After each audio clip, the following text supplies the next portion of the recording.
Det er jo ikke engang et halvt eller et helt straffespark. Det er jo nærmest et dobbelt.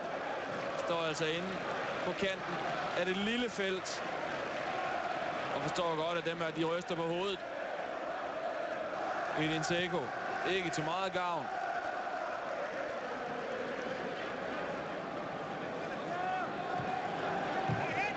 Og der havde vi altså kampens absolut største chance skabt. Og Carlos Tevez finder altså Edin Dzeko igen. Edin Dzeko over for Ashley Williams. Så det er Silva, der sparker ved siden af. Spørgsmålet er, om de overhovedet vil have 3 point med fra Liberty Stadium.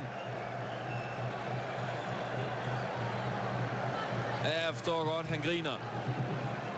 Og det er et frustrationssmil, der er på. Hvorfor ikke bare sætte den ordentligt ind?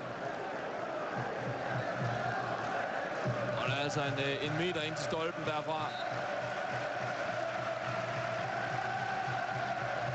Ingen kvalitet i afslutningen fra Manchester City i øjeblikket.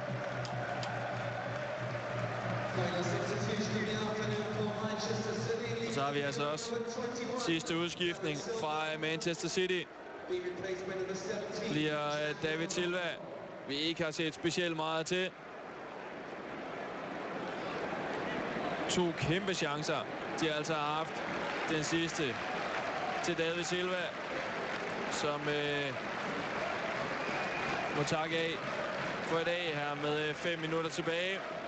Jack Rodwell kommer ind i stedet for. Noget mere defensiv indskiftning, har været skadet i store dele af sæsonen, Jack Rodwell. Men er altså tilbage. Nathan Dyer også færdig for i dag. Dwight Chiandale ind i stedet for. Hollands venstreback, man altså sætter ind. Og de her 2 udskiftninger kunne godt tyde på, at begge mandskaber var tilfreds med 0-0. Kæmpe chancer til Manchester City inden for de sidste 4 minutter.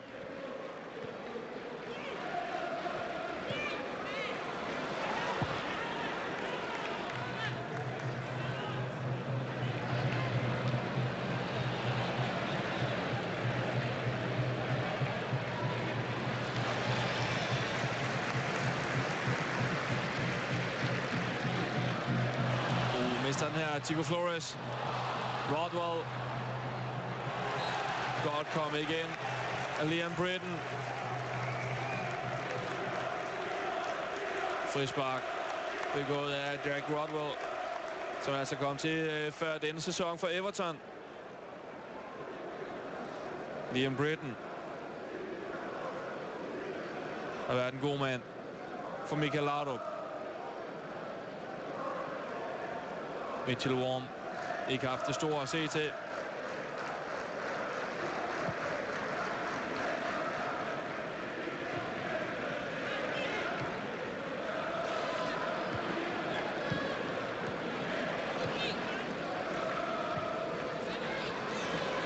Britton, Chiandale.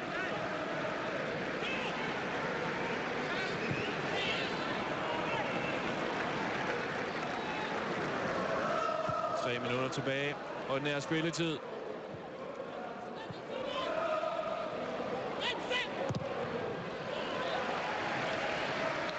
Og husk, at vi altså om 3 kvarters tid har endnu en kamp til jer her på TV3 Sport Premier League. Det er opgøret imellem Queen's Park Rangers og Arsenal. Arsenal, som altså jagter tredjepladsen. PT 1 point efter Chelsea. Man kan altså rykke forbi London-rivalerne senere i dag. Chelsea, som altså møder Manchester United i morgen. En kamp, du selvfølgelig også kan se her på kanalen.